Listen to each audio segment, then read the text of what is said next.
तुम बदल गई हो, अजहर ने छल्ला कर नायरा से कहा और ऑफिस चला गया। नायरा पर तो जैसे कोई फर्क ही नहीं पड़ा।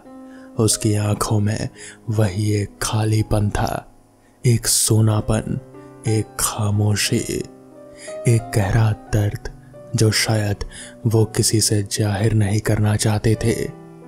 अजहर के जाने के बाद उसकी बहन रोजा उसका मन ठीक करने के लिए बोली, ये भाईजान भी ना बात का बतंगड़ बना देते हैं, आप फिक्र ना करें। क्या हुआ था हमें? नायरा ने पूछा तो रोजा बोली, आपका एक छोटा सा एक्सीडेंट हुआ था जिसमें आपको कुछ चोट आई थी, लेकिन खुदा का शुक्र है कि आपको कुछ हुआ नहीं। कब हुआ था ऐसा? नायरा के सवाल रोजा को बेचैन कर रहे थे। डॉक्टर ने सख्त ताकीद दी थी कि उसे पिछले दिनों की किसी भी बात याद ना दिलाई जाए। रोजा अटकते हुए बोली, आप फिक्र ना करें वरना आपकी तबीयत बिगड़ सकती है। रोजा, नायरा ने उसकी तरफ घूर कर देखा तो रोजा घबराहट में बोली, पिछले हफ्ते ही, लेकिन मुझे कुछ याद क्यों नहीं? नायरा ने हैरान होते हुए कहा, यह तो खुदा ही जाने, हमने आपको 3 दिन तक बहुत ढूंढा, सबका हौसला टूटने सा लगा था, लेकिन ना जाने क्यों मुझे यकीन था कि आप आएंगी। रोजा ने गंभीर होते हुए कहा। अजहर अभी ऑफिस पहुंचा ही था कि अम्मी का फोन आया। अजहर, ये कैसे हो गया? अजहर ने धीमी आवाज में कहा, अम्मी मैं अभी ऑफिस में हूं, बाद में बात करता हूं। नहीं, अभी बात करोगे, तुमसे एक काम भी ढंग से नहीं होता। अम्मी गुस्से में बोली तो अजहर ने झल्ला कर कहा, ठीक है, आप दोपहर को मेरे ऑफिस में आ जाएं तो फुर्सत से बात होगी। उसने फोन रख दिया। कुछ देर वो इधर उधर टहलने लगा। कोई चिंता थी शायद। वो घर फोन लगाता, लेकिन काफी देर तक घंटी बजती रही, लेकिन किसी ने फोन नहीं उठाया। क्या कहीं बाहर तो नहीं चली गई? ये सोचकर उसने रोजा को फोन लगाया, लेकिन उसका भी फोन बजे जा रहा था, लेकिन कोई जवाब नहीं मिला। अजीब बात है, रोजा तो कभी मेरा फोन इग्नोर नहीं करती, चाहे कितनी भी बिजी हो। अजहर ने खुद से सवाल किया, लेकिन उसके पास इसका कोई जवाब नहीं था। क्षण हो गया। रोशनी में अजहर ने चैन से सांस ली। तभी उसकी नजर नीचे फर्श पर पड़ी और उसकी आंखें दहशत से फटी की फटी रह गईं। नीचे फर्श पर ढेर सारा खून पड़ा था, जो कि सूखा हुआ था। वहीं खून पर घसीटने के निशान थे, जैसे किसी को घसीटा गया हो। वो हिम्मत करके उन निशानों का पीछा करने लगा। धीरे धीरे वो ऊपर अपने कमरे की तरफ जाने लगा, जहां वो निशान खत्म हो गए थे। उसने बेडरूम का दरवाजा खोला। यहां भी अंधेरा था, इसलिए वो अंदर गया और लाइट चालू कर दी, लेकिन यहां लाइट चालू नहीं हुई।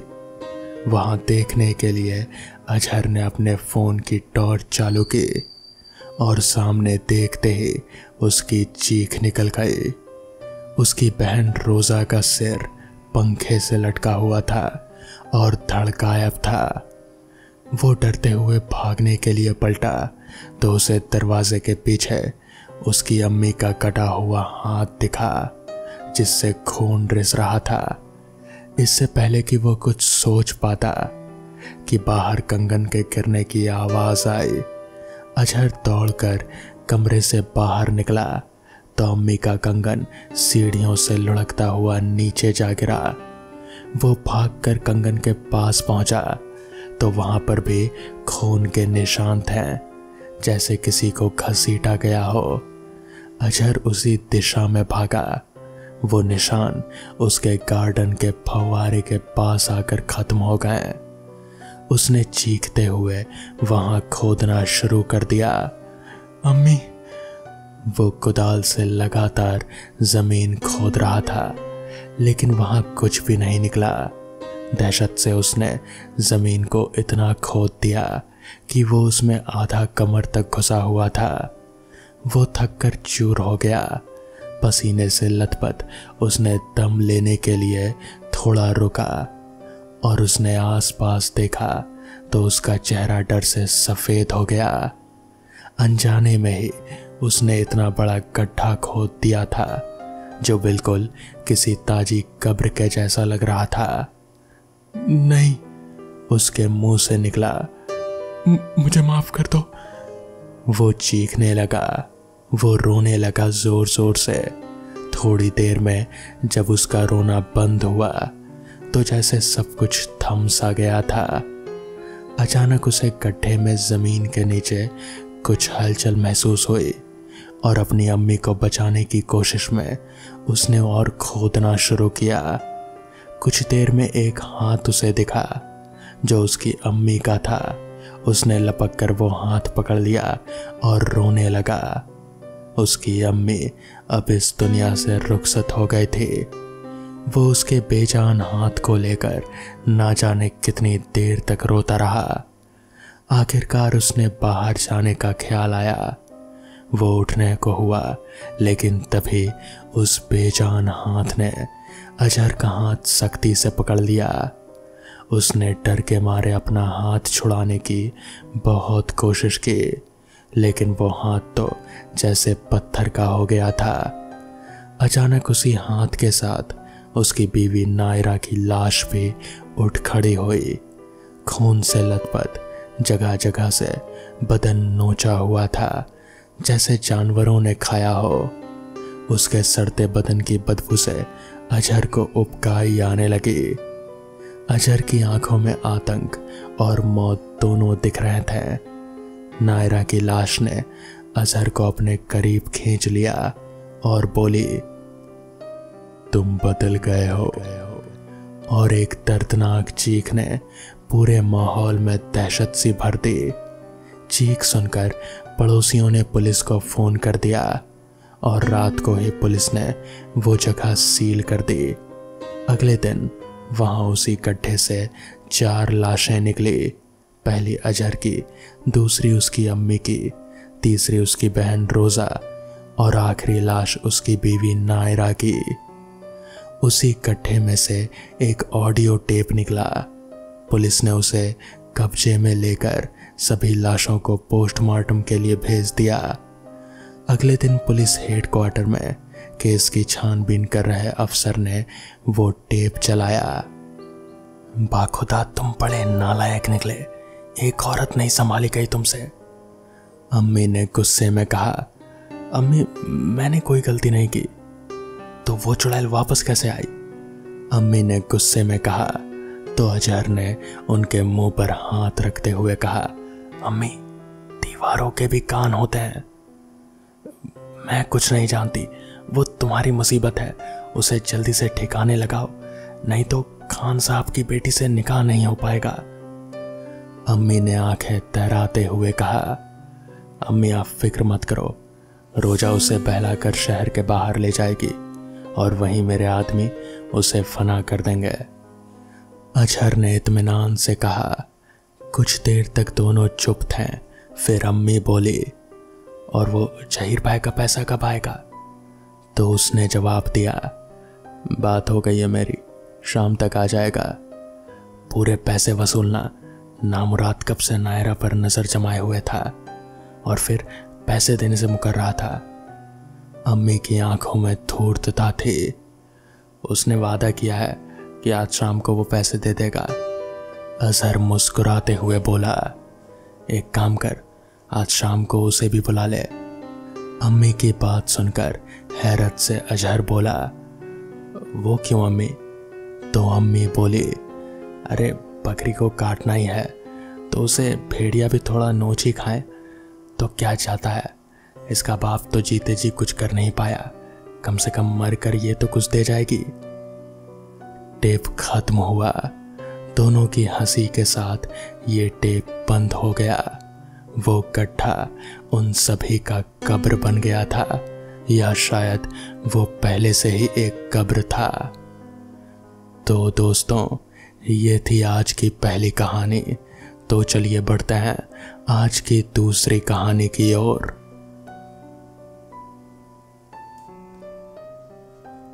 बात कोई 10 साल पहले की है, जब मैं अपने घर से पहली बार नौकरी के लिए बाहर निकला था। मैं लिखित परीक्षा और इंटरव्यू में बहुत अच्छे नंबरों से पास हो अपनी पहली पोस्टिंग में राजगढ़ के एक छोटे से गांव में पहुंचा। पहुंचते हुए शाम होने को थी। मैं सोच ही रहा था कि अब क्या करना है कि तभी एक साफ सुथरे कपड़े में एक अधेड़ उम्र का आदमी मुझे देख बहुत खुश होता हुआ बोला, आप वर्मा जी हैं ना, बैंक के नए कैशियर? मैंने सिर हाँ में हिलाते हुए उससे कहा, जी मैं ही हूं। उसने उसका नाम रमेश बताया और वो मुझे लेने आया है। ऐसा कहकर उसने कहा कि मैनेजर साहब ने बोला था। मेरा सामान लेकर थोड़ी दूर चलकर रिक्शा स्टैंड तक आया। फिर एक रिक्शा लेकर हम करीब 1 मील दूर एक कॉलोनी में आ गए। एक छोटे से 1 मंजिला मकान का दरवाज़ा खोलकर मेरा सामान अंदर रख दौड़कर चाय बना लाया।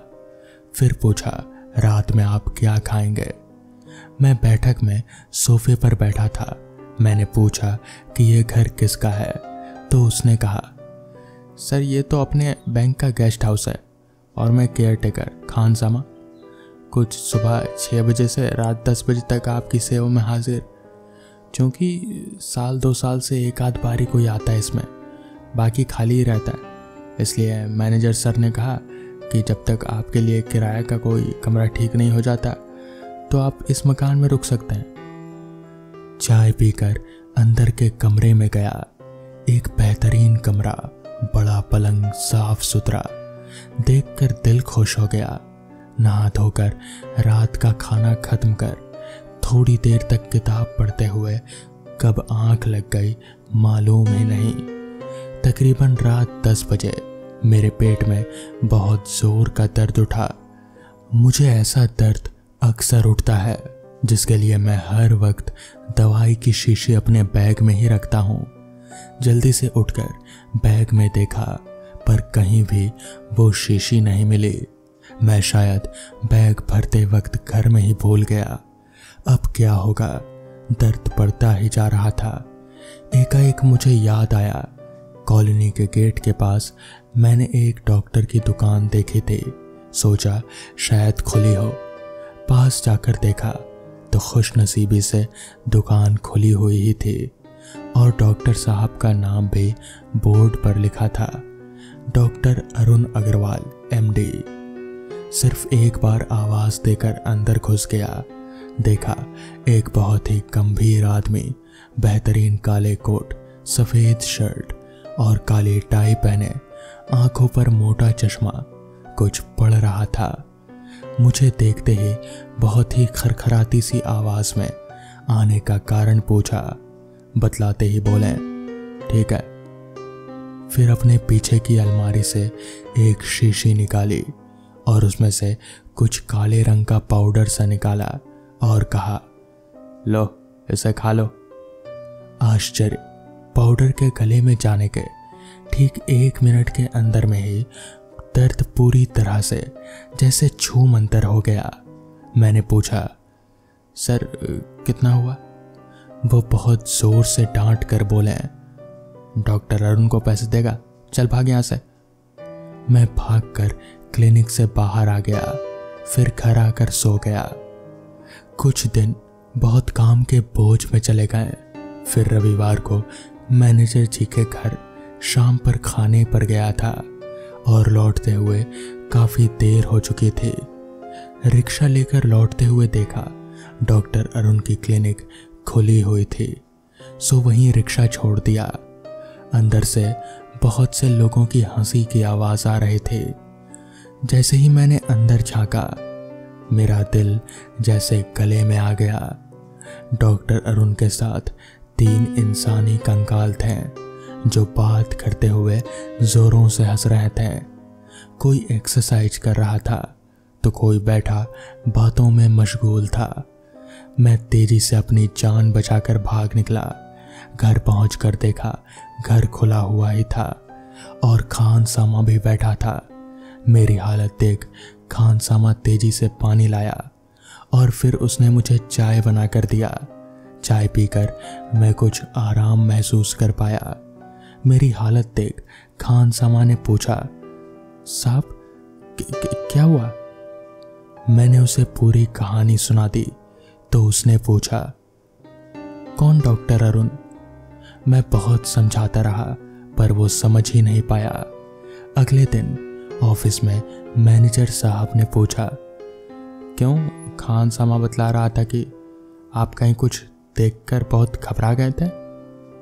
मैंने अपने पहले दिन की कहानी से लेकर पिछली रात तक की सारी बातें खुलकर बतलाई।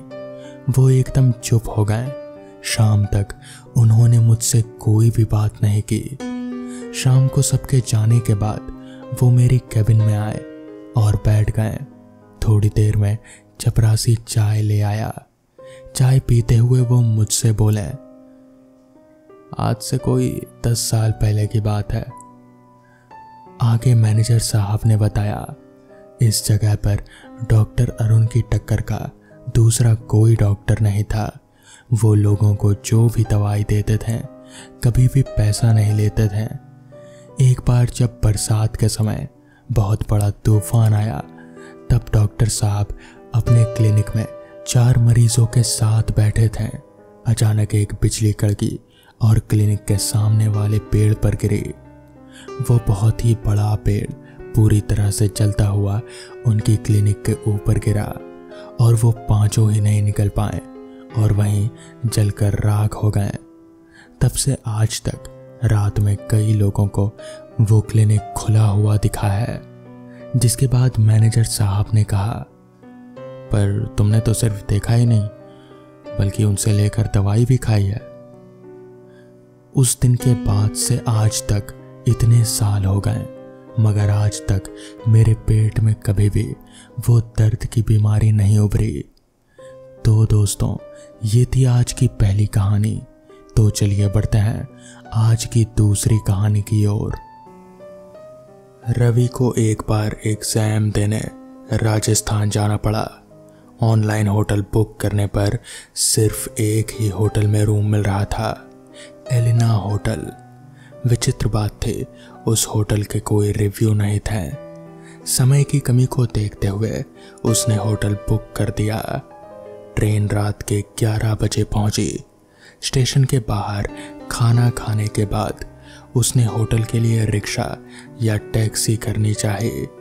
कोई उस रोड पर जाने को तैयार नहीं था। एक रिक्शा वाला तैयार हुआ। देखो, मैं आपको उस होटल से कुछ पहले ही उतार दूंगा, उसके बाद आपको खुद ही जाना होगा। इतने पर बात बन गई। रवि रिक्शा पर बैठ गया। क्या बात है, कोई उस रोड पर जाना नहीं चाहता? सब मना कर रहे हैं। साहब, आप नए लगते हैं शहर में, आपको कुछ पता नहीं। क्या पता नहीं? कुछ नहीं। आप उस गली से सीधा जाइए और दाईं तरफ आपका होटल होगा। वो लोग वहां पहुंच चुके थे। रवि होटल में पहुंचा। सुनसान इलाका था। रिसेप्शन पर बैठे एक लड़के ने बोला, आप रवि होंगे जिन्होंने ऑनलाइन बुकिंग की थी? जी हाँ, मैं ही हूँ। अच्छा, आपका रूम नंबर 105 ये रहा। और हाँ, रात में अगर कुछ सुनाई दे तो उठना नहीं बस। कैसे उठेंगे भाई, इतना थके जो है। आपने आईडी वगैरह कुछ नहीं मांगी? कोई ज़रूरत नहीं है क्या? नहीं, काम हो जाएगा इसी से। रवि रूम नंबर 105 में गया। रात के 12 बज चुके थे। तभी वो बिस्तर पर सोने गया। उसने इधर उधर देखा। सुनसान इलाका, कमरे भी ज्यादातर खाली ही थे। जैसे ही वो गहरी नींद में था, अचानक उसे पायल के छनछनाने की आवाज आई। तो कभी उसे ऐसा लगता कि कोई उसके कमरे की तरफ दौड़ रहा है, लेकिन उसे रिसेप्शन पर कहे लड़के की बात याद आ गई कि रात में उठना नहीं। वो चुपचाप सो गया। अगली सुबह उठा और जाने के लिए तैयार हो गया। वो नीचे खाने के लिए होटल के रिसेप्शन पर बात करने गया। क्या मुझे कुछ खाने को मिल सकता है? जी सर, बिल्कुल।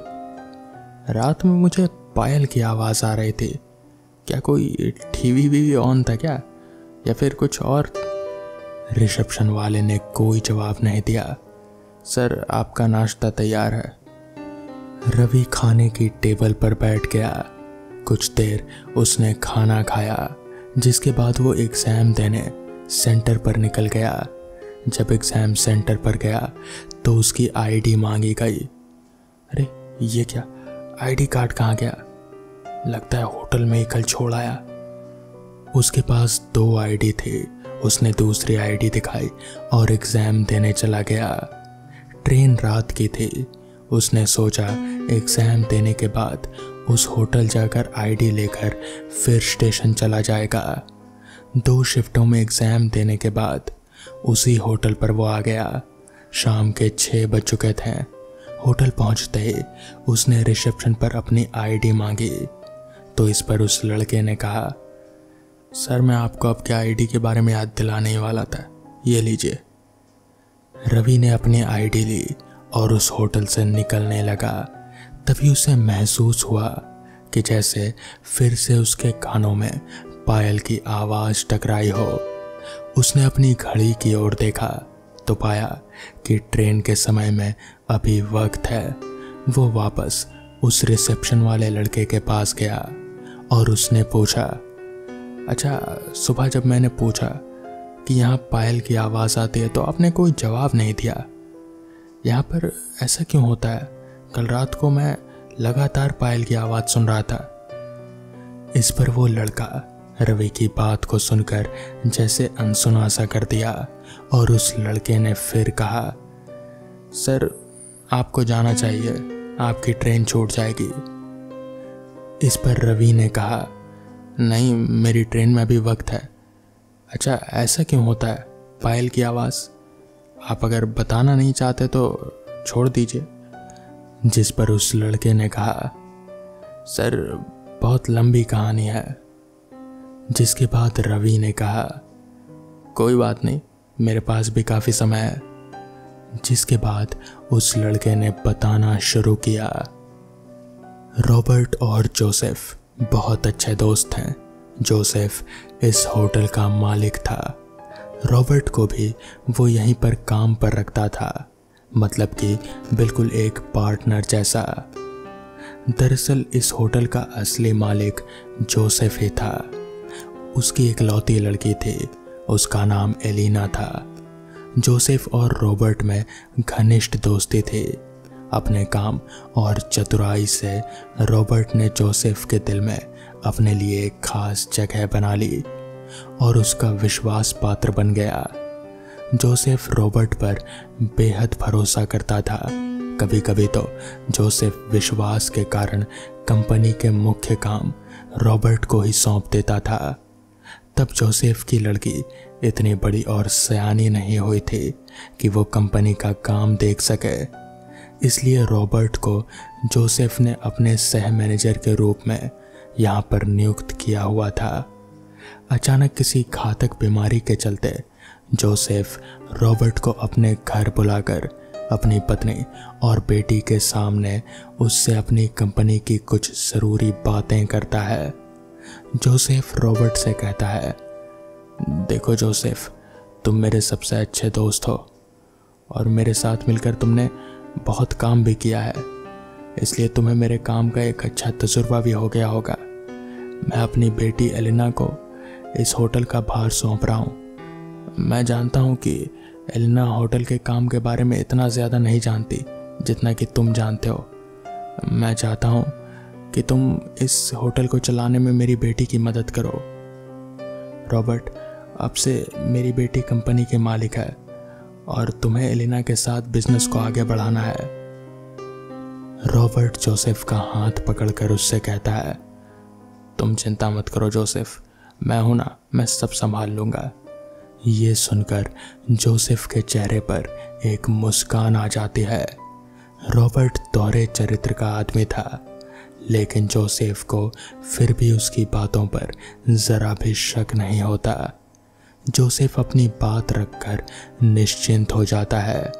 जोसेफ की हालत ज़्यादा खराब होने की वजह से उनकी जगह उनकी बेटी एलिना होटल का भार संभालती है, जिसमें रॉबर्ट के उसके साथ भी शामिल था। कुछ महीनों तक कंपनी का कार्यभार संभालने के दौरान ही एलिना के पिताजी यानी कि जोसेफ गुजर गए। आखिर रॉबर्ट जैसा चाहता था वैसा ही हुआ। तब तक एलिना भी रॉबर्ट की मदद से कंपनी का सारा हिसाब किताब समझ चुके थे और वो अपने होटल के मुख्य काम अब रॉबर्ट को ना देकर खुद ही निपटा लेते थे। इससे रॉबर्ट को ये बात खल रही थी कि एलिना अब कंपनी का कोई भी मुख्य काम उसे नहीं सौंपती और खुद ही निपटा लेती है। मतलब कि वो उसे अब होटल के आधे हिस्से का भागीदार नहीं बनाना चाहती और वो उसे नीचे ही रखना चाहती है। जबकि एलिना ऐसा कुछ भी नहीं सोचती थी। वो एक सकारात्मक सोच की लड़की थी। वो होटल के काम ज़्यादा भार किसी और पर नहीं छोड़ना चाहते थे और फिर जो भी काम वो अच्छे से खुद कर सकती है उसे वो दूसरे से क्यों कराए। अपने दोस्त जोसेफ के मरने के बाद रॉबर्ट को उसकी कंपनी हड़पने का लालच आ जाता है। कई दिन गुजर जाते हैं। रॉबर्ट के लालच की लालसा बढ़ती जाती है। फिर एक दिन वही होता है जो होना था। रॉबर्ट एलिना को इसी होटल में बेरहमी से मार डालता है और फिर उसकी लाश को इस होटल के एक दीवार के पीछे चुनवा देता है। हालांकि उसके कई दिनों के बाद रॉबर्ट पुलिस के हाथों पकड़ा जाता है। पुलिस की जांच पड़ताल के दौरान उसने सारा कबूल कबूल लिया और फिर उसे जेल हो गई। मगर कहते हैं कि तभी से इस होटल एलिना में एलिना की आत्मा भटकती रहती है। रिसेप्शन वाले लड़के की पूरी बात सुनकर मुझे समझ आया कि कल रात वो पायल की आवाज़ किसकी थी। जिसके बाद मैंने वहाँ से अपना सामान उठाया और सीधे स्टेशन पहुँचा। ट्रेन पकड़कर अपने घर के लिए रवाना हो गया।